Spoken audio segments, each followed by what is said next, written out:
मैं लिख लिया हूं। जब प्रधानमंत्री जी बोल रहे थे, किस किस पॉइंट पे बोल रहे थे, वो इस कागज पे लिख के बोल रहा हूं। अगर ये फेडरल स्ट्रक्चर के बारे में या फेडरलिज्म के बारे में अगर वो बात नहीं की है, अगर वो कहे तो मैं विड्रॉ कर दूंगा।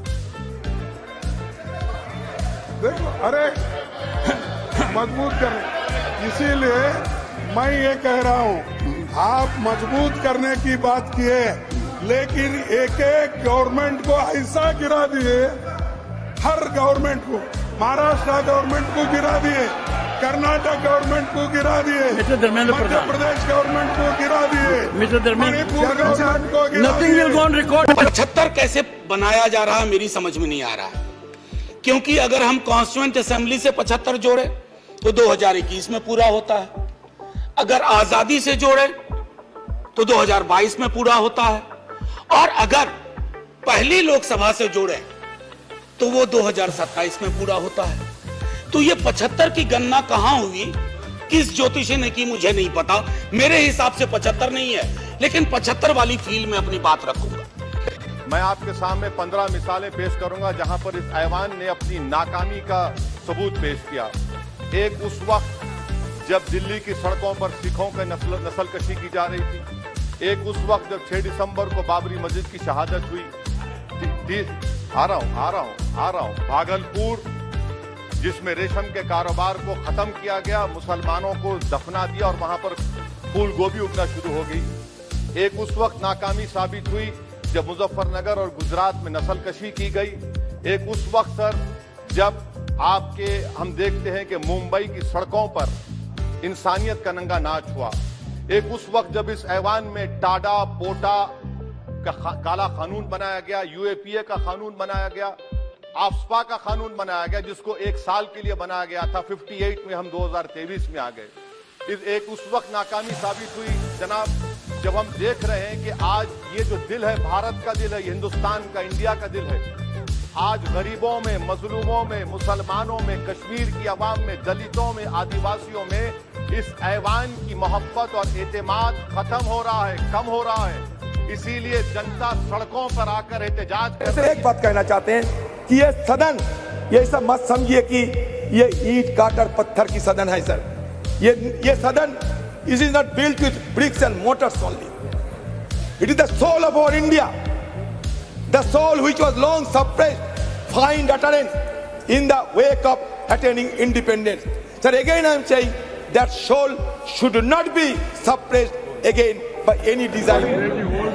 Yes, yes, very good, yes.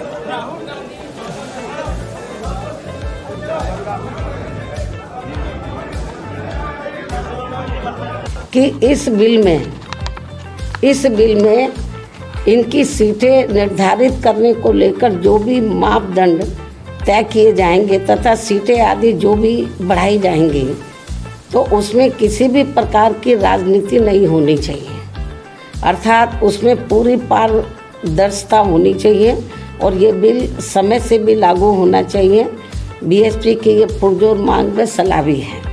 इसके साथ ही हमारी पार्टी यहाँ ये भी कहना चाहती है कि यदि आज आ रहे महिला आरक्षण बिल में हमारी पार्टी की इन मांगों पर अमल नहीं किया जाता है, तो भी ऐसी स्थिति में हमारी पार्टी आज संसद में प्रस्तुत किए जाने वाले महिला आरक्षण बिल को फिर भी इसे समर्थन देगी व पास कराने में पूरी मदद करेगी, क्योंकि यहाँ सभी जाति व धर्मों की महिलाओं को हर मामले में पुरुषों की तुलना में अभी तक भी काफी पिछड़ा बना के रखा गया है।